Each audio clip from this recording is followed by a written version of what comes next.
Hello student, welcome to our YouTube channel help you centre 2.0। चलिए दोस्तों, आज हम जैक बोर्ड 8वीं क्लास के एनसीईआरटी का मैथ का सॉल्यूशन कराने जा रहे हैं।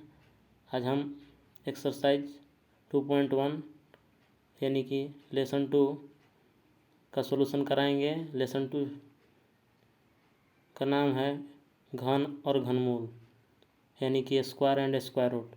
तो इसका पूरा कंप्लीट सॉल्यूशन आज कराने जा रहे हैं। चलिए सबसे पहले प्रश्नावली 2.1 को सॉल्व करते हैं। इससे सॉल्व करने से पहले सबसे पहले हम लोग कुछ इम्पोर्टेंट रूल्स को समझेंगे जो कि एक्सरसाइज को सॉल्व करने में काम आएगा। तो चलिए दोस्तों, यहाँ से देख सकते हैं, आप स्क्रीन पर चलते हैं और यहाँ से देखते हैं कि क्या क्या इम्पोर्टेंट्स रूल है जिसको हमको समझना अति आवश्यक है। सबसे पहले फर्स्ट रूल देखते हैं। तो यहाँ से आप फर्स्ट देख सकते हैं कि जिस संख्या के इकाई अंक में 2, 3, 7 या 8 रहता है वह पूर्ण वर्ग संख्या नहीं हो सकती है। एग्जाम्पल में आप देख सकते हैं, इसका 12 है तो 12 के इकाई अंक 2 है, पूर्ण वर्ग संख्या नहीं है। 23 में देखिए तो यहाँ पे 3 है, इसलिए पूर्ण वर्ग संख्या नहीं है। यहाँ पे 17 में देखिए 7 है इकाई अंक, इसलिए पूर्ण वर्ग संख्या नहीं है। 38 में देख सकते हैं यहाँ पे 8 है इकाई अंक, तो इसलिए पूर्ण वर्ग संख्या नहीं होगा। तो यहाँ से आप कोई भी नंबर को इकाई अंक को देख के आप बता सकते हैं कि यह पूर्ण वर्ग संख्या है कि नहीं है। चलिए अब दूसरा नंबर को देखते हैं। सम संख्याओं का वर्ग सदा सम संख्या होता है, यानी कि कोई भी अगर सम संख्या का वर्ग आप निकालते हैं तो उसका वर्ग सम आएगा। यहाँ पे देख सकते हैं विषम संख्या का वर्ग सदा विषम होता है, यानी विषम संख्या का वर्ग करोगे तो विषम संख्या आएगा। चौथा रूल्स देखते हैं, यदि किसी संख्या के अंत में शून्यों की संख्या विषम हो तो ऐसी संख्या पूर्ण वर्ग संख्या नहीं होगी। यदि शून्यों की संख्या सम हो और शून्यों को छोड़कर शेष संख्या पूर्ण वर्ग हो तो वह पूर्ण वर्ग संख्या होगी। चलिए यहाँ से हम लोग 4 रूल को सीख के अब देखते हैं नेक्स्ट।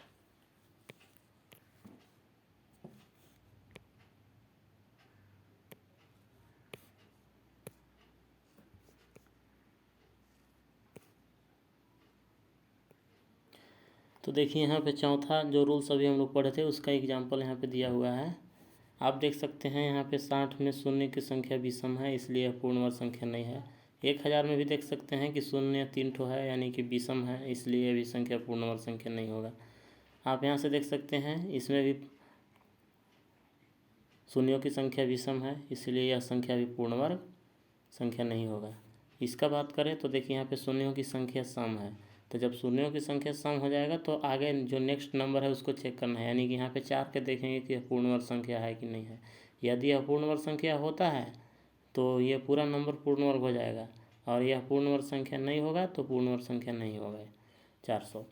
तो इसलिए आप यहाँ से देख सकते हैं शून्य की संख्या सम है और 4 पूर्ण वर्ग संख्या है, इसलिए यह 400 भी पूर्ण वर्ग संख्या होगा। इसी तरह से आप यहाँ से 500 को देख सकते हैं, तो शून्यों की संख्या सम है, लेकिन यहाँ 5 की बात करें तो 5 पूर्ण वर्ग संख्या नहीं है, इसलिए 500 भी पूर्ण वर्ग संख्या नहीं होगा दोस्तों। तो इसी तरह से यहाँ से एग्जाम्पल दिया हुआ है, आप देख सकते हैं। अब चलते हैं हम लोग 5वां रूल्स की तरफ।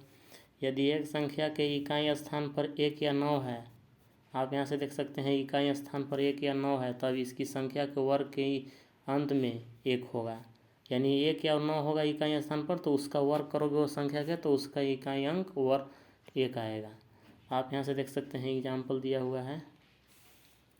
छठा रूल्स कह रहा है कि यदि किसी पूर्ण वर्ग संख्या का इकाई अंक 6 है, पूर्ण वर्ग संख्या का इकाई अंक 6 है, तो वह जिस संख्या का वर्ग है उसका इकाई अंक 4 या 6 होगा दोस्तों। तो इस तरह से हम लोग रूल्स को स्टेप बाय स्टेप देख लिए। अब चलते हैं एक्सरसाइज पर और क्वेश्चन को सॉल्व करते हैं कि क्या क्या क्वेश्चन दिया हुआ है। चलिए दोस्तों, यहाँ से क्वेश्चन फर्स्ट को देखते हैं कि क्वेश्चन फर्स्ट क्या कह रहा है। क्वेश्चन फर्स्ट है, निम्नलिखित में से कौन सी संख्या पूर्ण वर्ग संख्या नहीं है, कारण सहित बताइए। तो चलिए हम लोग क्वेश्चन को बारी बारी से सभी को सॉल्व करते हैं, और हम यही स्क्रीन पर सारा क्वेश्चन का सॉल्यूशन लिख देंगे दोस्तों। आप अगर इसको नोट कॉपी में उतारना चाहते हैं तो वीडियो को स्टॉप कर करके सारा सॉल्यूशन को अपना कॉपी में लिख लेंगे। तो हम लोग एक एक क्वेश्चन को लिखते चलते हैं और उसका रीजन के साथ आंसर देते चलते हैं। तो क्वेश्चन नंबर फर्स्ट यहाँ से देखिए, तो क्वेश्चन नंबर फर्स्ट है 2, 3, 4, 6, 7। तो आप यहाँ से देख सकते हैं कि शून्यों की संख्या, यानी कि यहाँ पे देखिए इसमें, सॉरी दोस्तों, शून्यों की संख्या बोल रहे हैं कि यूनिट डिजिट इसमें 7 है। तो जिस संख्या के इकाई अंक पर 7 आता है वह संख्या पूर्ण वर्ग संख्या नहीं होता है। तो यहाँ से हम लोग लिख लेते हैं इसका कारण, चूँकि इकाई का अंक 7 है, अतः यह संख्या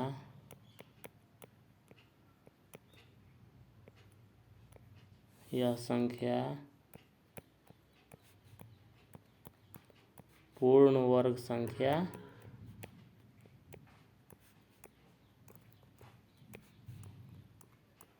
नहीं है। चलिए फर्स्ट का हो गया। अब चलते हैं सेकेंड को। तो इसको हम लोग इरेज कर लेते हैं और यहीं पे सेकेंड क्वेश्चन का सॉल्यूशन भी, यानी कि आंसर लिखेंगे। तो इसको आपको उतारना होगा दोस्तों, तो वीडियो को स्टॉप कर लेंगे और उसके बाद तो इसको उतार लेंगे अपना कॉपी में। चलते हैं इसी जगह पे, इसी स्क्रीन पर सॉल्व करते हैं। इसको मिटा देते हैं। चलते हैं अब क्वेश्चन बी को लेते हैं। तो चलिए यहाँ से क्वेश्चन बी को लिखते हैं। तो यहाँ पे देखिए 12,433 दिया हुआ है। तो आप यहाँ से देख सकते हैं दोस्तों कि 12,433 में इसमें इकाई अंक जो है 3 है। तो जिस संख्या के इकाई अंक पर 3 आता है वह संख्या पूर्ण वर्ग संख्या नहीं होता है। तो यहाँ से हम लोग लिख लेते हैं इसका आंसर, चूँकि इकाई का अंक 3 पर समाप्त होता है, अतः यह संख्या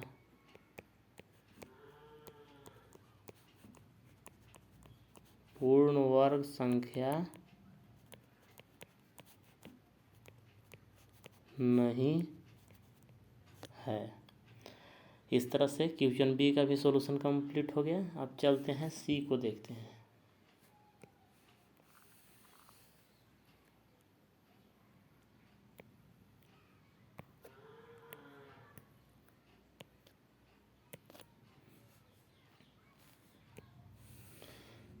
तो यहाँ से सी को हम लोग देख लेते हैं। तो आप यहाँ से देख सकते हैं सी में दिया हुआ है 400। तो सबसे पहले हम लोग क्या करेंगे कि शून्य को गिनेंगे कि शून्य सम है या विषम है। तो आप यहाँ से देख सकते हैं शून्यों की संख्या सम है। अब ये तो चेक हो गया कि सम है। अब शून्यों को छोड़कर शेष संख्या पूर्ण वर्ग होना चाहिए। तो आप यहाँ से देखिए 4 जो है पूर्ण वर्ग संख्या है शून्य को छोड़कर। तो ये 400 जो है पूर्ण वर्ग संख्या है। तो यहाँ पे हम लोग लिखेंगे, चूँकि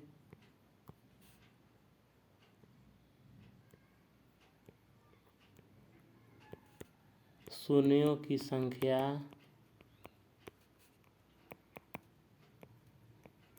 सम है और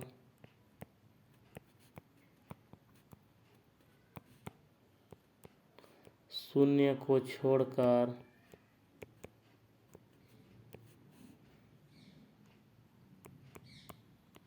शेष संख्या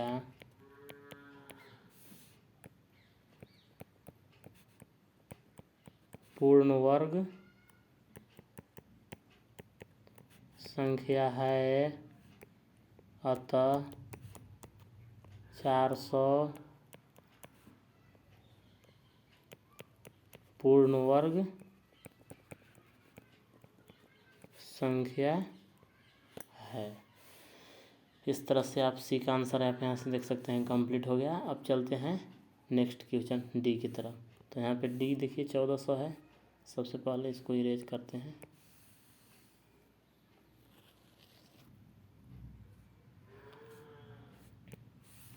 चलिए यहाँ से हम लोग डी को लिखते हैं।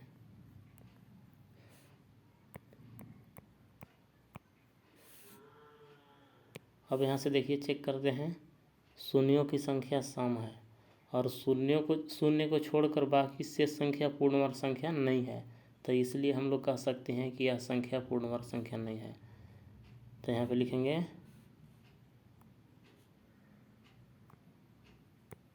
चूँकि शून्य को छोड़कर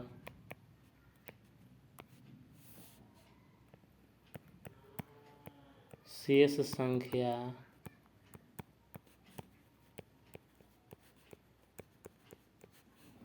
पूर्ण वर्ग संख्या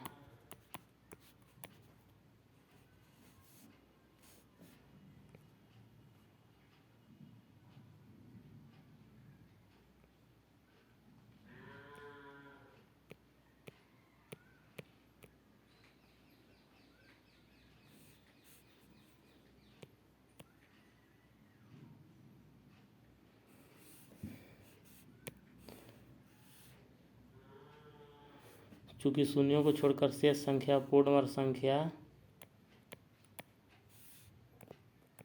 नहीं है, अतः 1400 पूर्ण वर्ग संख्या नहीं है। तो इस तरह से आप देख सकते हैं डी का आंसर भी कंप्लीट हो गया। अब चलते हैं नेक्स्ट क्वेश्चन की तरफ।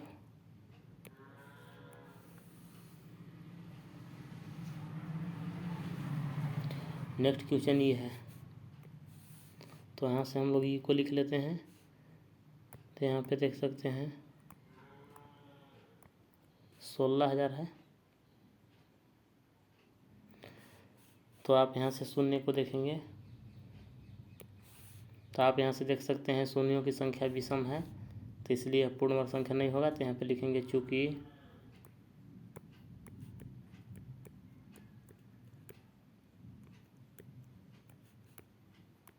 शून्यों की संख्या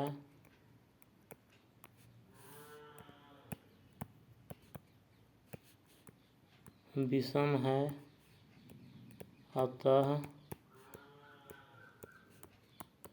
यह संख्या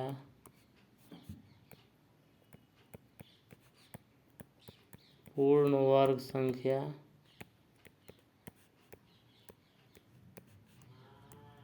नहीं है। चलिए अभी ई का भी सॉल्यूशन कंप्लीट हो गया। अब नेक्स्ट क्वेश्चन को देखते हैं।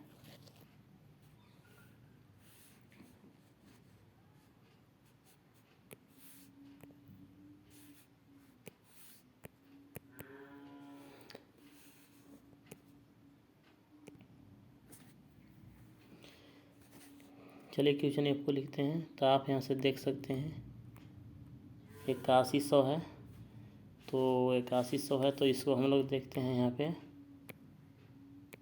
तो आप यहाँ से देख सकते हैं शून्यों की संख्या सम है और शून्य को छोड़कर शेष संख्या भी पूर्ण वर्ग संख्या है, तो यह संख्या पूर्ण वर्ग संख्या कहते हैं। यहाँ पे लिखेंगे चूँकि शून्यों की संख्या सम है तथा शून्य को छोड़कर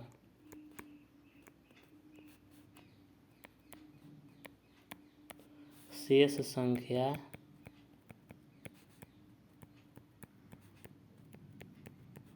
पूर्ण वर्ग संख्या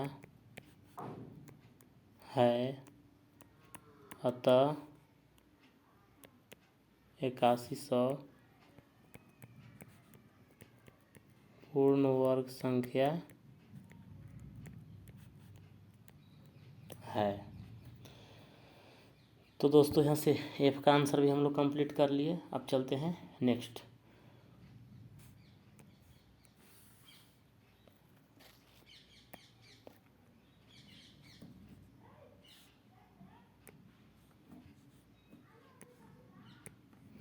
तो एफ के बाद हम लोग के आगे नेक्स्ट क्वेश्चन जी है। तो चलिए जी को देखते हैं। 7928 है। तो दोस्तों यहाँ से आप देख सकते हैं संख्या का इकाई अंक 8 है, तो 8 पर समाप्त होने वाली संख्या पूर्ण वर्ग संख्या नहीं होती है। तो यहाँ पे लिखेंगे चूँकि इकाई स्थान पर 8 है, अतः यह संख्या पूर्ण वर्ग संख्या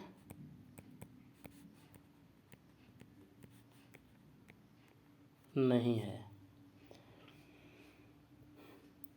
चलिए इसका भी आंसर कंप्लीट हो गया। अब चलते हैं आगे नेक्स्ट क्वेश्चन की तरफ।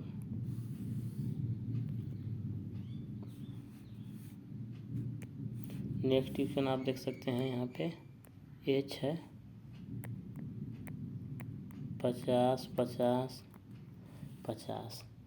तो यहाँ से शून्य की बात करें तो आप यहाँ से देख सकते हैं शून्यों की संख्या विषम है। तो यहाँ पे लिखेंगे चूँकि शून्यों की संख्या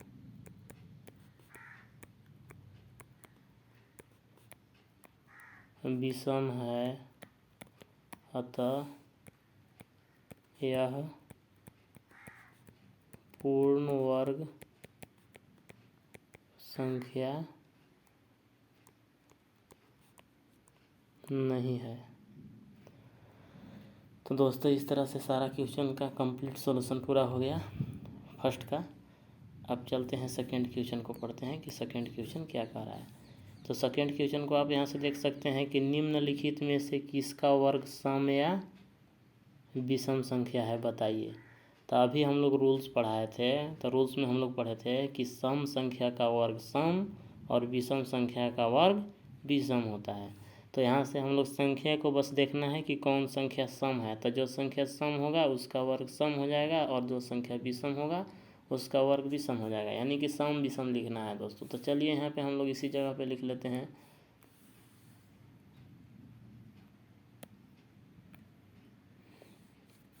तो फर्स्ट को देखते हैं 441।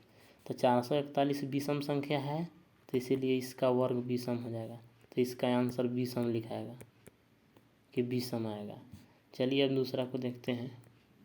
तो यहाँ पे देख सकते हैं 2704।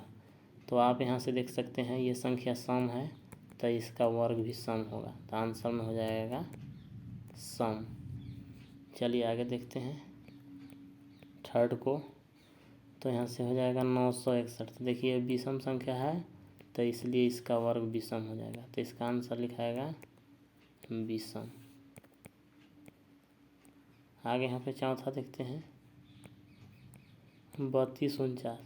तो आप यहाँ से देख सकते हैं ये भी संख्या विषम है, तो इसीलिए इसका वर्ग भी आ जाएगा विषम, क्योंकि विषम संख्या का वर्ग विषम होता है। चलिए अब पाँचवा को देखते हैं। तो पाँचवा यहाँ पे देख सकते हैं 5184 है, तो ये संख्या सम है, तो इसका वर्ग भी सम हो जाएगा, यानी कि आंसर सम लिखाएगा। सम संख्या का वर्ग सम होता है, विषम संख्या का वर्ग विषम। तो इस तरह से क्वेश्चन नंबर सेकेंड का आंसर कंप्लीट हो गया। अब चलते हैं नेक्स्ट क्वेश्चन की तरफ। थर्ड क्वेश्चन क्या कह रहे हैं।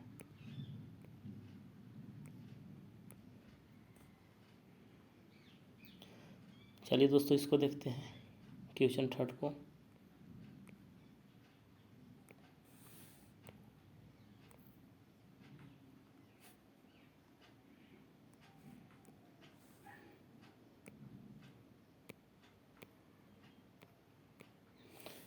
तो यहाँ पे देखिए लिखा हुआ है कि निम्नलिखित संख्याओं के वर्ग का इकाई अंक बताइए। चलिए इसका वर्ग का इकाई अंक बताते हैं। तो आप यहाँ से देख सकते हैं फर्स्ट क्वेश्चन लिखते हैं 19। तो यहाँ पे इकाई अंक 9 है, तो 9 का हम लोग वर्ग करेंगे तो आप यहाँ से देख सकते हैं 9 का वर्ग 9 9 81 होगा। यहाँ पे इकाई अंक का वर्ग करना है, तो हम लोग इसका वर्ग किए तो 9 का वर्ग किए तो 9 9 81। तो आप यहाँ से देख सकते हैं इसका वर्ग किए तो यूनिट डिजिट 1 आया, तो इसका आंसर हो जाएगा 1। इसी तरह से सेकेंड को देखते हैं 21। तो यहाँ पे 21 का स्क्वायर करेंगे तो आप यहाँ से देख सकते हैं 1, इसका वर्ग कीजिए तो 1 का वर्ग कीजिएगा तो 1 आएगा, तो यानी कि इसका आंसर भी आपका 1 हो जाएगा, इकाई का अंक 1 होगा। अब यहाँ पे तीसरा को देखते हैं 38 को। तो 38 का स्क्वायर करेंगे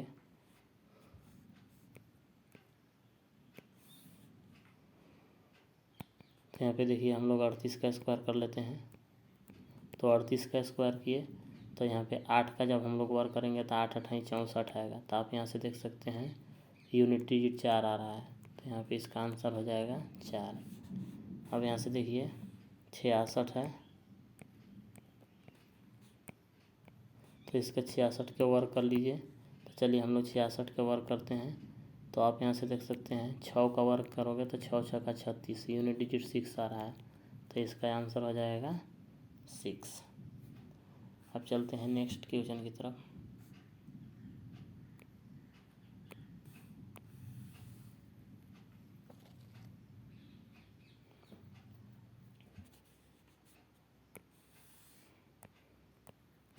यहाँ पे देखिए 42 दिया हुआ है, तो हम लोग 42 का वर्ग करेंगे, यानी कि यूनिट डिजिट का वर्ग करेंगे 2 का, तो 2 दूना 4, तो इसका आंसर हो जाएगा 4।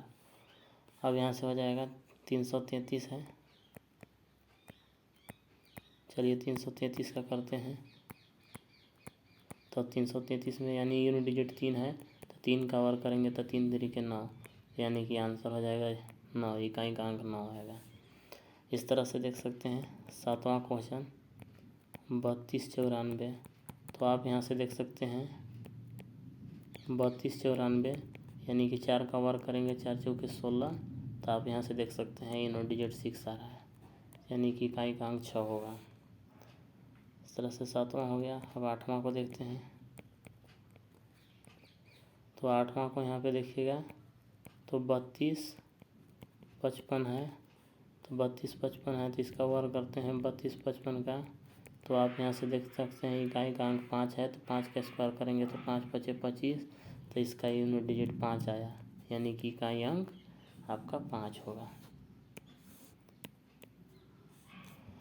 चलते हैं फिर नेक्स्ट क्वेश्चन की तरफ। तो आप यहाँ से देख सकते हैं